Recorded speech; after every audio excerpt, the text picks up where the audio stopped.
Hey guys, it's Michaela Clark here with Brave Fitness, and we're on day 3 of our Grow a Pair challenge. Today we're going to talk about how do you grow a pair. So we all want the world to change and for it to be a better place where people take responsibility and do the right thing, but sadly, that's just not how it works. You can't just wave a magic wand and have the world be a different place.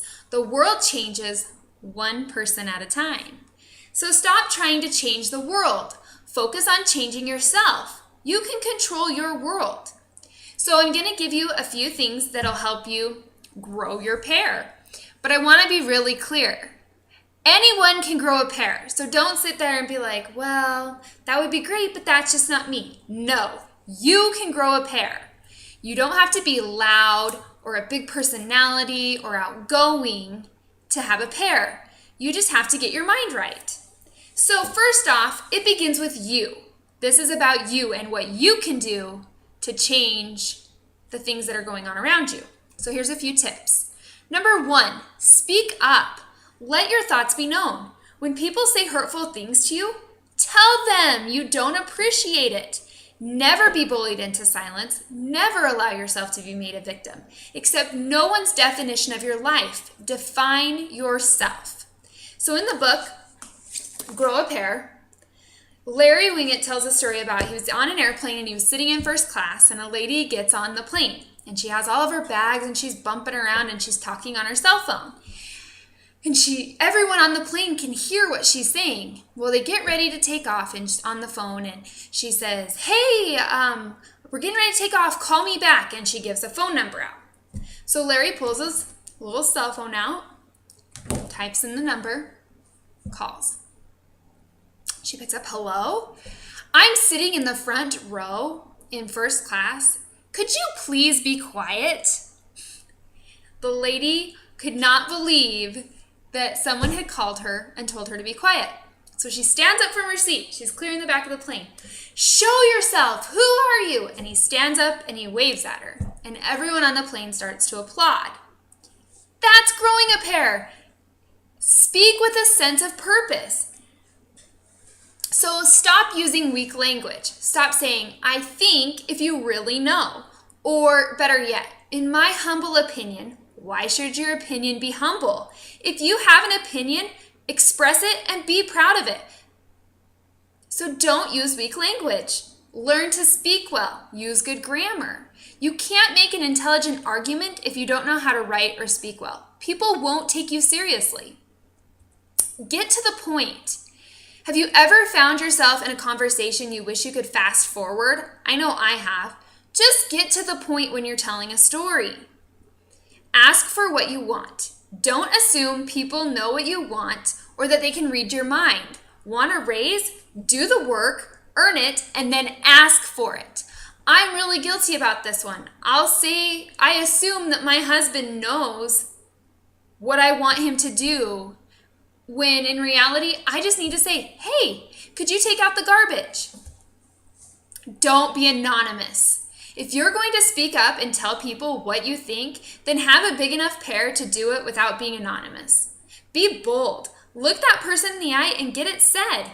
Take the consequences, whatever they might be. If you aren't willing to do that, keep your mouth shut. I don't know how many times you go online and you'll see anonymous comments below like YouTube videos or different things like that, because people don't have a big enough pair to just say what they want to say without making it an anonymous thing. Stop apologizing. If you, for telling the truth. People have a hard time hearing the truth. I know I don't sometimes like the truth, but it needs to be said.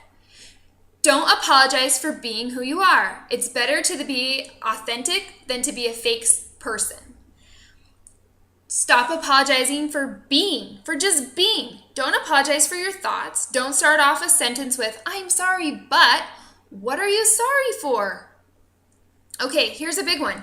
Become judgmental. And I know you're going to sit there and go, what? Okay, this is about taking a stand for yourself and for right and wrong. If you're an employer, you need to judge the actions of your employees. As a parent, you'll need to judge the actions of your children. Without judgment, there'd be chaos. Don't judge another's value or worth, but you do need to judge their actions. Stop believing it's all about you. We are all so sensitive. We think everyone is picking on us. If you're walking down the aisle of a grocery store and a lady gives you a funny look, don't assume it's you. She is probably off in her own little world thinking about something from her day, and it has nothing to do with you. Be honest. Show up, tell the truth, and let go of the outcome. Don't whine. We all have problems. You have problems. I have problems. I don't want to hear about yours, and you don't want to hear about mine. Unless you're a close friend, of course. But how many times do you go on Facebook or on Twitter and you just see people talking all about the drama in their lives? I have drama too. Walk away. Be willing to walk away from people, situations, jobs, groups, and relationships that don't move you closer to your goals. They're bringing you down. Stop trying to make everyone else happy. And I know as a woman and as a mom, I am always wanting to make sure everyone is happy. But to be honest, happiness is a personal choice. So if someone doesn't want to be happy, leave them alone. Don't allow people to take advantage of you. If people treat you badly, it's because you allow it. So stop allowing it. Say no more. I really struggle with saying no. We are way too agreeable. We don't want to offend, so we agree to do it because just about everything we are asked to do. If you feel you have to explain why you're saying no, just say the reason you don't want to do it.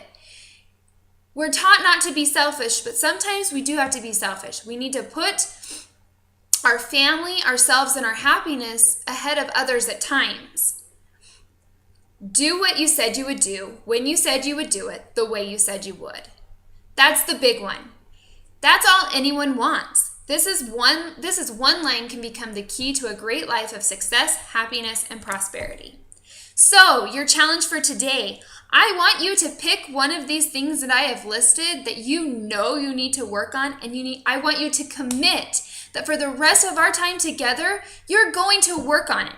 If you choose to say no to people, weigh your options. Obviously, if it's something you want to do, do it. But if you genuinely do not want to do something, say no. I want you to post in the comments below on my Facebook page what you have chosen to do for the rest of our time. We'll see you later.